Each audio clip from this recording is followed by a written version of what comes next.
श्री गणेशाय नमः। श्री महाभागवत पुराण का प्रथम स्कंद का छठा अध्याय। नारद जी के पूर्व चरित्र का शेष भाग।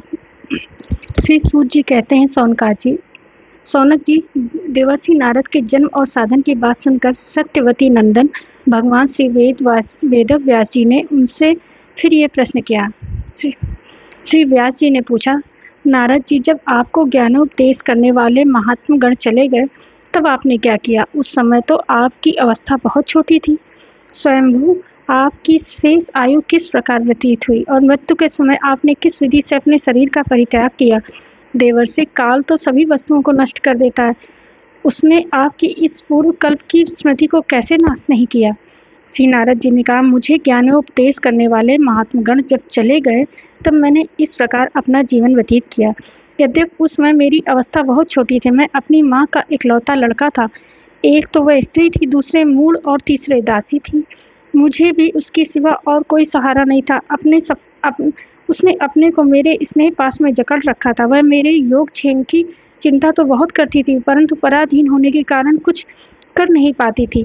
जैसे कठपुतली नचाने वाले की इच्छा के अनुसार ही नाचती है, वैसे ही यह सारा संसार ईश्वर के अधीन है। मैं भी अपनी माँ के स्नेह बंधन में बंधकर उस ब्राह्मण बस्ती में ही रहा। मेरी अवस्था केवल 5 वर्ष की थी। मुझे दिशा, देश और काल के संबंध में कुछ भी ज्ञान नहीं था। एक दिन की बात है, मेरी माँ गौ धोने के लिए रात के समय घर से बाहर निकली। रास्ते में उसके पैर से सांप छू गया। उसने उस बेचारी को डस लिया। उस सांप का क्या दोष, काल की ऐसी ही प्रेरणा थी। मैंने समझा, भक्तों का मंगल चाहने वाले भगवान का यह भी एक अनुग्रह ही है। उसके बाद मैं उत्तर दिशा की ओर चल पड़ा। उस ओर मार्ग में मुझे अनेकों धन धान्य से संपन्न देश, नगर, गांव, अहीरों की चलती फिरती बस्तियां, खाने, खेड़े, नदी और पर्वतों के तटवर्ती पहाड़, वाटिकाएं, वन, उपवन और रंग बिरंगी धातुओं से युक्त विचित्र पर्वत दिखाई पड़े। कहीं कहीं जंगली वृक्ष थे, जिनकी बड़ी बड़ी शाखाएं हाथियों ने तोड़ डाली थी। शीतल जल से भरे हुए जलाशय थे, जिनमें देवताओं के काम में आने वाले कमल थे। उन पर पक्षी तरह तरह के बोल बोल रहे थे और भौरे मंडरा रहे थे। ये सब देखता हुआ मैं आगे बढ़ा। मैं अकेला ही था। इतना लंबा मार्ग तय करने पर मैंने एक घोर घना जंगल देखा। उसमें नरकट, बांस, सेठा, कुश, कीचक आदि खड़े थे। उसकी लंबाई चौड़ाई भी बहुत थी और वह सांप, उल्लू, सियार आदि भयंकर जीवों का घर हो रहा था। देखने में बड़ा भयानक लगता था। चलते चलते मेरा शरीर और इंद्रियां शिथिल हो गई। मुझे बड़े जोर की प्यास लगी। भूखा तो था ही। वहाँ एक नदी मिली। उसके कुंड में मैंने स्नान, जलपान और आचमन किया। इससे मेरी थकावट मिट गई। उस विजन वन में एक पीपल के नीचे आसन लगाकर मैं बैठ गया। उन महात्माओं से जैसा मैंने सुना था, हृदय में रहने वाले परमात्मा के उसी स्वरूप को मैंने मन ही मन ध्यान करने लगा।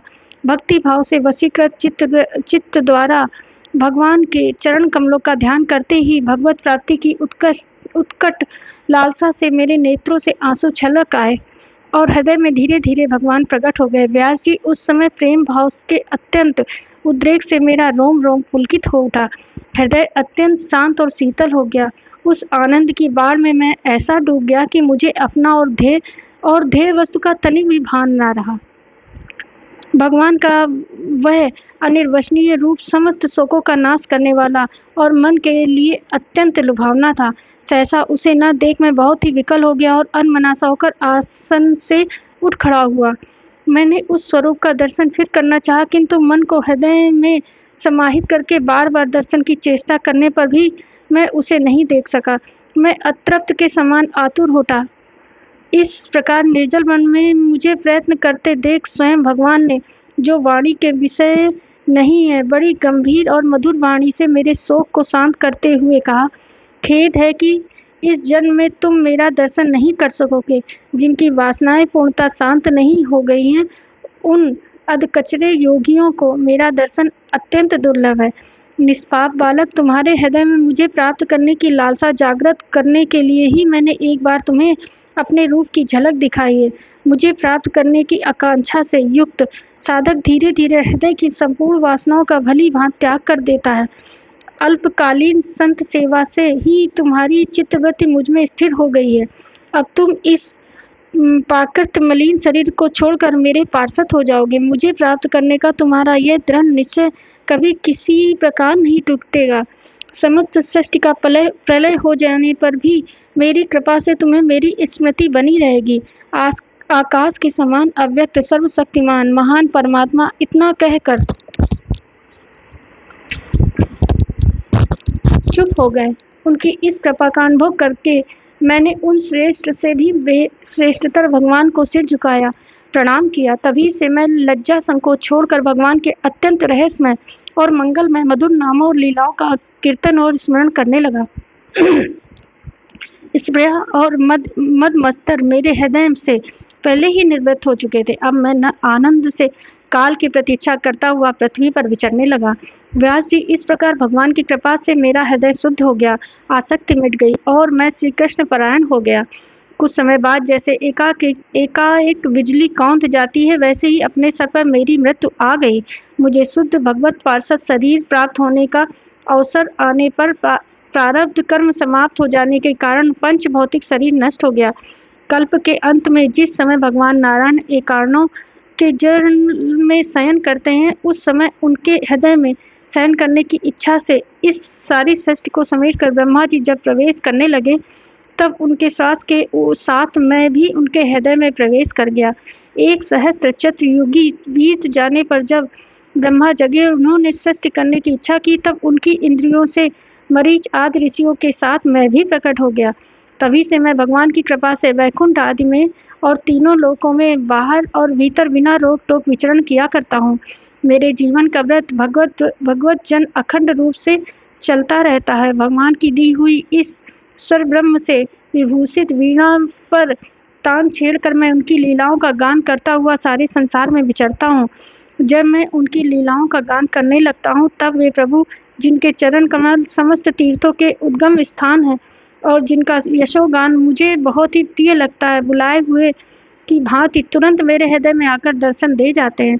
जिन लोगों का चित्त निरंतर विषय भोग की कामनाओं से आतुर हो रहा है, उनके लिए भगवान की लीलाओं का कीर्तन संसार सागर से पार जाने का जहाज है। ये मेरा अपना अनुभव है। काम और लोभ की चोट से बार बार घायल हुआ हृदय श्री कृष्ण सेवा से जैसी प्रत्यक्ष शांति का अनुभव करता है, यम नियम आदि योग मार्गों से वैसी शांति नहीं मिल सकती। व्यास जी, आप निष्पाप है। आपने मुझसे जो कुछ पूछा था, वह सब अपने जन्म और साधन का रहस्य तथा आपकी आत्म संतुष्टि का उपाय मैंने बतला दिया है। श्री सूत जी कहते हैं, सौनकादि ऋषियों, देवर्षि नारद ने व्यास जी से इस प्रकार कहकर जाने की अनुमति ली और वीणा बजाते हुए स्वच्छंद विचरण करने के लिए वे चल पड़े। आहा, ये देवर्षि नारद धन्य है, क्योंकि ये सांगोपांग भगवान की कीर्ति को अपनी वीणा पर गा गाकर स्वयं तो आनंदमग्न होते ही हैं, साथ साथ इस त्रितापत्व जगत को भी आनंदित करते रहते हैं। 6वां अध्याय समाप्त हो गया। राधे राधे।